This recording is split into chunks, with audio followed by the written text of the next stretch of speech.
एकदा भगवान विष्णूंनी ठरविले की आज जो जे मागेल ते त्याला द्यायचे.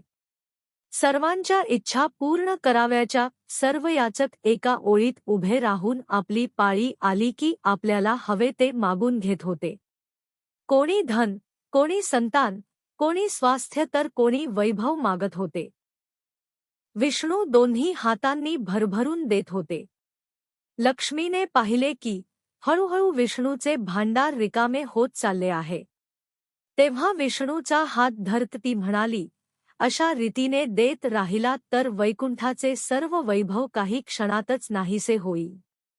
मग आपण काय करायचे?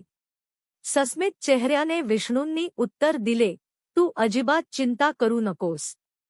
माझ्याजवळ अजून एक संपत्ती सुरक्षित आहे. ती मानव, गंधर्व, किन्नर यापैकी कोणीच अजून मागितलेली नाही. ती संपत्ती जोपर्यंत आपल्याजवळ आहे तोपर्यंत तू दुसरे काहीही द्यावे लागले तरी काळजी करू नकोस. लक्ष्मीने विचारले, सांगा बघू अशी कोणती अजब गोष्ट आपल्याजवळ आहे. माझ्या तर काही लक्षात येत नाही.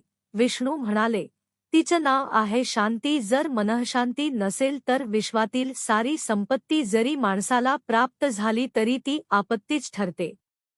म्हणून मी शांती सांभाळून ठेवली आहे. जर तुम्हाला अशा छान छान गोष्टी ऐकायच्या असतील तर माझ्या चॅनेलला फॉलो, लाईक, शेअर आणि सबस्क्राईब करा.